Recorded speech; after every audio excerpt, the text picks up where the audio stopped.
and welcome to Aunt Val Has an Opinion About Everything. Now, I'm wearing my Nick at Night hat for a reason, because I just watched the TV show about the sexual harassment on Nickelodeon, which makes me very sad that here's a network for children and they've got pedophiles taking advantage of children. Very sad. But it brings me to the whole idea of sexual harassment and discrimination and whatever, because I've worked in a male-dominated industry my whole life, and I've seen it all. And if anybody tells you there's no glass ceiling, there's no salary discrepancies, there's no discrimination, there's no sexual harassment, must be a white guy, because it's still going on and has been for a long time. And in fact, the worst case for me was at Tyler. And a lot of things happened. I went to HR. I said, you know what? This is discrimination against women. And HR person was a woman, and she said, well, it won't be happening anymore on my watch. I said, okay, fine, whatever.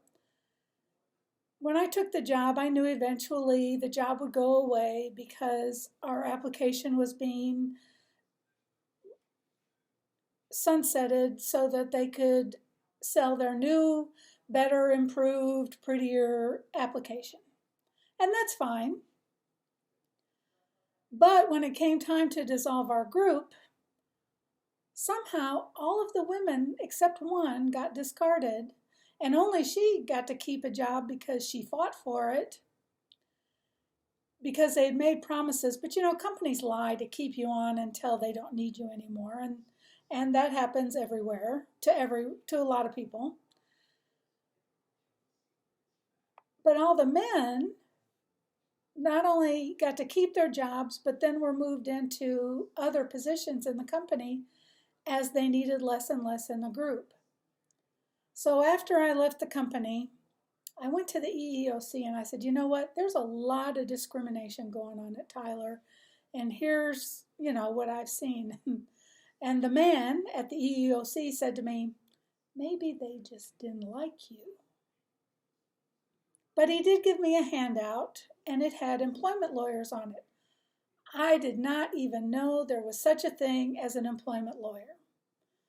So I called a bunch of them to kind of see, you know, if I could get any interest in helping me out. And most of them wouldn't talk to me, wouldn't return phone calls.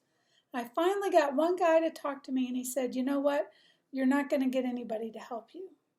He said, we only take cases where the EEOC signs off and says, yes, discrimination is happening here.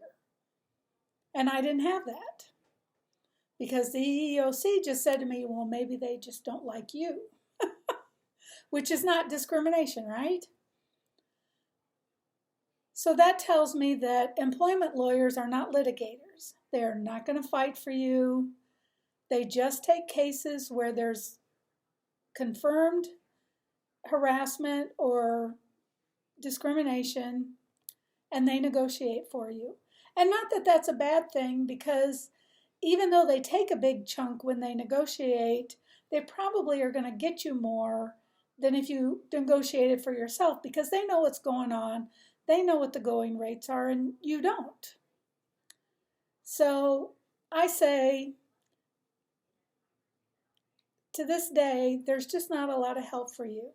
And it's going to be a while before a lot of this stuff just evens out, and we get more people graduated from college that are used to being around minorities, women, blacks, whatever, that don't see a difference anymore. And that's really what we need. I'm Aunt Val. That's my opinion.